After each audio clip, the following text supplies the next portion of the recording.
I've always admired how the elves within Mr. Tolkien's Legendarium are portrayed as if they can do anything they want effortlessly. And so I decided to explore this elvish philosophy based on the etymology of various elvish words. So let me present to you the first 5 rules of the elvish way of living that I came up with based on Mr. Tolkien's elvish languages. The first one is based on the Sindarin word Eid, which means rest, as in the noun for resting, But at the same time, it means peace or tranquility. And just from that word, we can deduce that when elves wanted to rest, they understood that there is no resting, there is no recovery without peace, serenity, tranquility. But our modern idea of resting is oftentimes based on stimulation, And I think the elvish way of living, you can imagine, being in a forest, reading a book, smoking a pipe, drinking coffee, tea. It might be a little bit cliche, but this idea of, hearing the birds sing, seeing the sun rise or set, and just being in this peaceful environment, which I think is nourishing for the soul, instead of this stimulating, hectic environment. So the first rule can be, there is no rest without peace.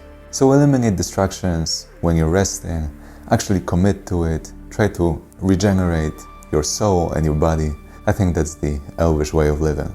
Then the second rule is based on the word for life, which is a little bit more complicated. In the primitive, basic elvish language, there's a root word, kui. It means to live and at the same time to be awake. From that, there's a verb in primitive elvish as well, koiru, meaning to come to life. From that, in Sindarin, we get the word ehui, which means awakening.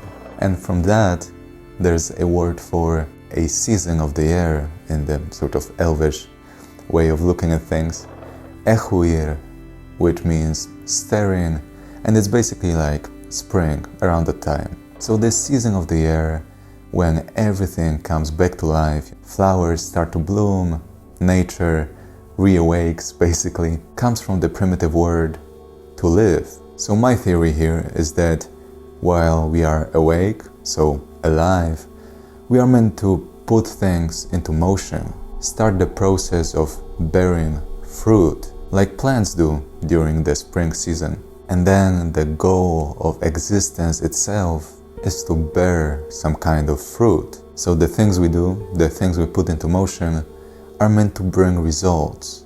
And this may be the sort of essence of living, the meaning of life itself, which is quite complicated when, we're talking about immortal beings basically, but I think this applies to us and is applicable for the elvish way of living.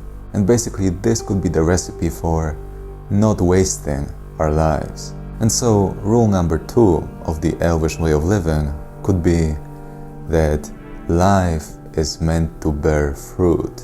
Then when it comes to rule number 3, we can start that by a very nice quote by Marcus Aurelius. How much more grievous are the consequences of anger than the causes of it, right? I think the elves would agree with that mindset. Basically, there's a Sindarin word, ruth, which can mean both anger and wrath at the same time. And while some dictionaries translate the word wrath into sort of like just extreme anger, I always thought of this word as sort of the physical manifestation of the emotion of anger. So, anger would be the emotion, some chemicals in our brains, but wrath would be our actions and the consequences of anger. But some dictionaries have a different meaning, translation of the word wrath, which is marked as archaic, and then it means an act resulting from anger. So I think that maybe that's where my intuition came from, my idea of wrath being the physical manifestation of anger itself. And since this Sindarin word means both anger and wrath at the same time, rule number 3 of the Elvish way of living can be: there is no anger without wrath. So basically, anger will always carry negative physical consequences. So that's why it's better to be serene, peaceful, and not get angry, which, elves basically never do. And they might specifically want to avoid it at any cost, because they understand this principle. For rule number 4, we have a word again in the primitive Elvish language, thar, which can mean both vigor and also across, like a preposition,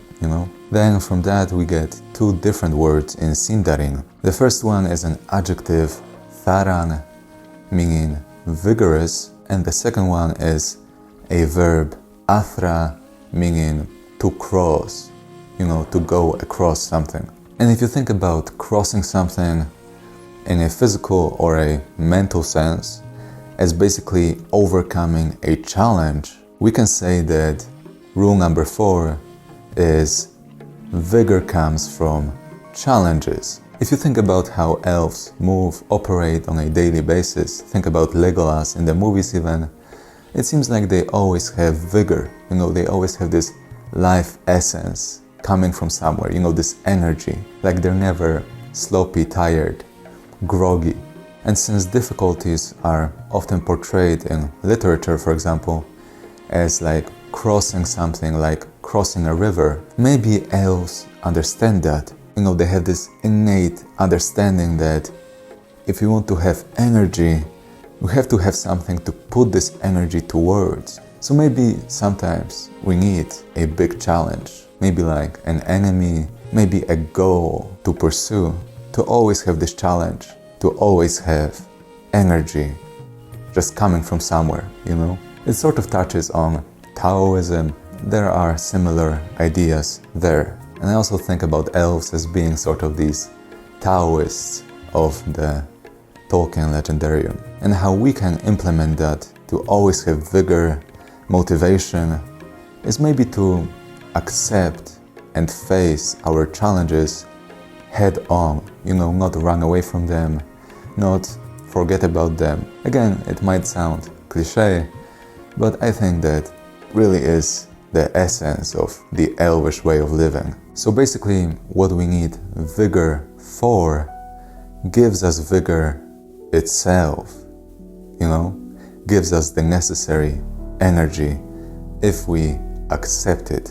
And now let's go on to rule number 5, which we can begin by observing the word ya in primitive Elvish, which means there, or like back there, back there, back somewhere. This word made its way into Sindarin as yaur, meaning old. So an obvious observation, idea, would be that elves would treat getting older as just experiencing more things, sort of being in more places, physically and mentally, and facing more challenges and acquiring wisdom that way. Of course, again, we go into this problem with them being immortal beings, but basically this makes sense for now, right? So a simple mindset that we can adopt is that an elder isn't old just because they lived through more seconds, more days, more years, but because they actually did more things, within that time. But it doesn't mean that just with time you're going to get wisdom and sort of this elderly vibe, this wizard energy. So basically, just the passage of time isn't enough to acquire wisdom. We actually must face our challenges again head on, and do that throughout many days, months, years. And so a simple rule number 5, just a nice reminder, is that wisdom isn't achieved by time, as in time itself isn't enough. It's what we do with that time. This reminds me of one of my favorite quotes ever, which is, "Don't count the days, make the days count."